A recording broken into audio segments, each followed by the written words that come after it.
আজটা হলো সুস্বাদু চালতার বিরিয়ানি, যেটাকে বলে আচার। সেই আচারটাই আমি বানালাম আর আপনাদের সাথে ফুল ভিডিওটা শেয়ার করব।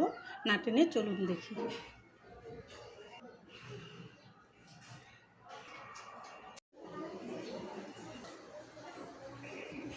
চালতা হলো একটা মৌসুমি ফল, আর এই চালতা ফলটা কিন্তু আমি অনেক পছন্দ করি। এর আগেও দুবার না খাইছি, কিন্তু এগুলো একদম গাছের থেকে টাটকা পাড়া, দেখেন একদম টাটকা পারছে। আর আমার ছেলেরে দিয়ে আমি দুইটা নিয়ে আসছি।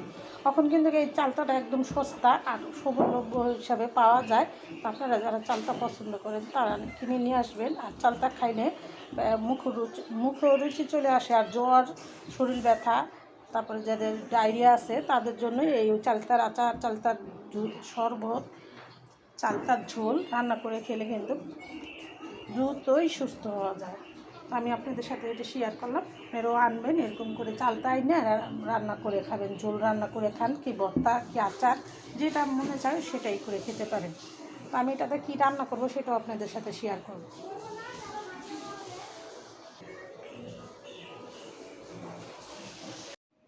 তো চালতাগুলো কিন্তু গাছে বাড়তি হয়েছে, পাকছে, এটা একদম হলুদ হলুদ হয়ে গেছে, দেখেন পাকা। আরও পাকলে আরও বেশি বৃষ্টি লাগবে। তো এটা আমি আচার বানাবো না, এটাকে আমি একদম আস্তে আস্তে করে কীভাবে নিই সেটা আপনাদের সাথে শেয়ার করতেছি। আর কিভাবে সংগ্রহ করব সেটাও আপনাদের সাথে শেয়ার করব। তো দেখতে থাকুন। ধরুন ওটা চালতা কিন্তু একদম তাজা, কাল আমার ছেলে পায়রা নিয়ে আসছে। আমার সকল কাজের কাজই আমার দাদি। দাদি, তুমি আমার কাজের মানুষ, সত্যি সব কাজ করে দাও। হ্যাঁ, এটা আমার অ্যাসিস্ট্যান্ট, সবসময় থাকে।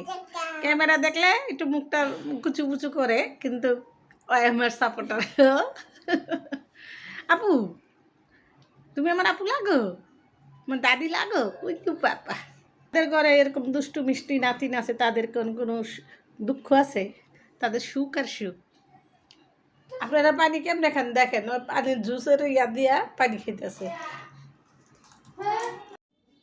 এটা হলো চালতার ফুল, আর এই চালতার ফুলটা কিন্তু অনেক কাজে লাগে। এটা আপনারা মাথায় কন্ডিশনার হিসাবে ব্যবহার করতে পারবেন। দেখেন কন্ডিশনার মতো, এই যে এটা আপনার মাথায় দিতে পারেন। আর এটা যদি খান আপনাদের একদম আমাশা নগদে ভালো হয়ে যাবে। আর এটা শরবতগুলাও খেতে পারেন। আর চালতার কোনো কিছুই ফালানো যায় না। দেখেন কত সুন্দর একটা কন্ডিশনার। আমি সবসময় চালতা আনলে কন্ডিশনারটা মাথায় দিই, আমার চুলের জন্য অনেক উপকার। সবাই আপনারা একবার হলো দিয়ে দেখবেন, মাথায় খুব সুন্দর উপকার হয়, মাথা ঠান্ডা থাকে, চুল পড়াও কমে। আমি এখানে কুয়া করে সবগুলো ছাড়িয়ে নিছি, আর আমি ছিলে নিব। এই যে আমি ছিলে নিলাম, এরকম করে সবগুলো একটা একটা করে ছিলে নিব।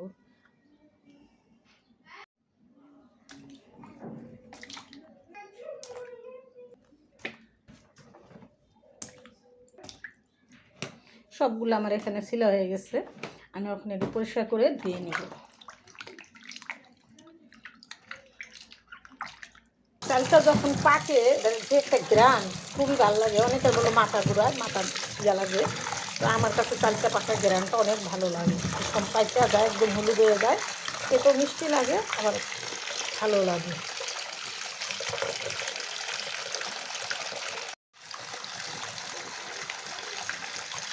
ছোটো সময় এরকম করে কত খেলছি, দেখা যাচ্ছে যে স্রোত কত সুন্দর লাগতেছে না?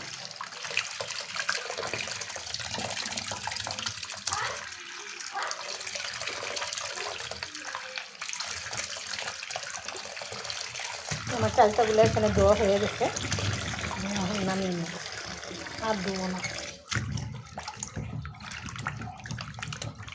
এর ফ্রেশ করে ধুয়ে নিলাম। তো চালতাগুলো একটু হলুদের ফাঁকি দিয়ে সিদ্ধ করে নিব। হালকা একটু হলুদের ফাঁকি দিলাম, আর কোনো কিছু এখানে দিব না। হলুদ দিয়ে একটু সিদ্ধ করে নেব, ভাপিয়ে নেব। দিয়ে দেবো সামান্য একটু পানি। কিন্তু আচারটা মিষ্টি হবে, তার জন্য সামান্য একটুটা লবণ দিলাম, বেশি লবণ দিলাম না। টক মিষ্টি হলে লবণ বেশি দেওয়া লাগতো। আমার 10 মিনিট ভাপিয়ে নেব। তো চালতাগুলো আমি শুকনো শুকনো করে সিদ্ধ করে নিছি, সাথে সামান্য একটু হলুদের ফাঁকি দিছিলাম। আমি একটু থেতলে করে নেব।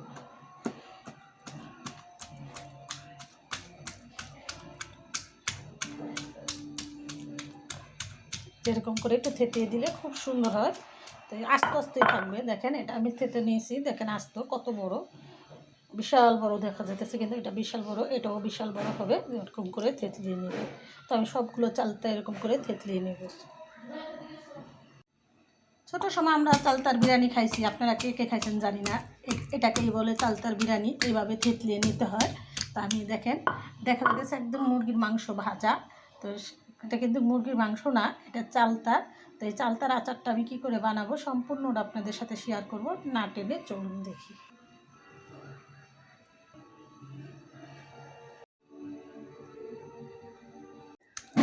আমার চালতাগুলো সব থেতো করা হয়ে গেছে, একদম আমি আশ নিয়ে করে ফেলছি দেখেন। তো দেখা যাইতেছে গরুর মাংসর মতোই। তো আমি এই যে চালটা সিদ্ধ করছিলাম এই পানিটার মধ্যে আমি নিয়ে নিব। আমি পানিটা ফেলে দিলাম না, এটার ভিতরে পুষ্টিকর অনেক বেশি আছে।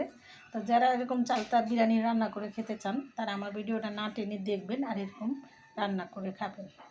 এখানে দিয়ে দিলাম সরিষার তেল আর দিয়ে দিব স্বাদ মতো চিনি। তো আমি এটা চিনিটা ক্যারামেল করবো না, আমি এখানে চালতাগুলোও দিয়ে দিব। টেস্ট করে চালতার পিসগুলো আমি এখানে দিয়ে দিব।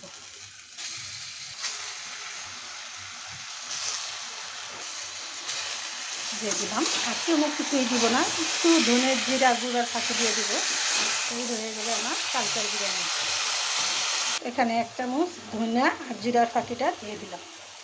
বেশি মশলা দিলাম না, অল্প মশলা দিয়েই আচারটা বানালাম। এটা বাচ্চাদের জন্য অনেক মুখরোচক একটা খাবার আচার। বাচ্চারা কিন্তু বাহিরের আচার পছন্দ করে।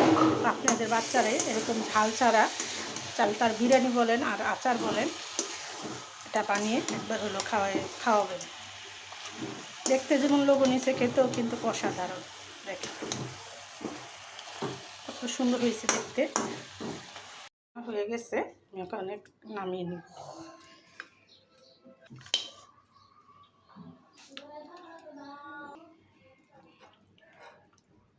তো যে কোনো জিনিস একটু গুছিয়ে পরিবেশন করলে দেখতে যেমন লোভনীয় লাগে, খেতেও কিন্তু অসাধারণ।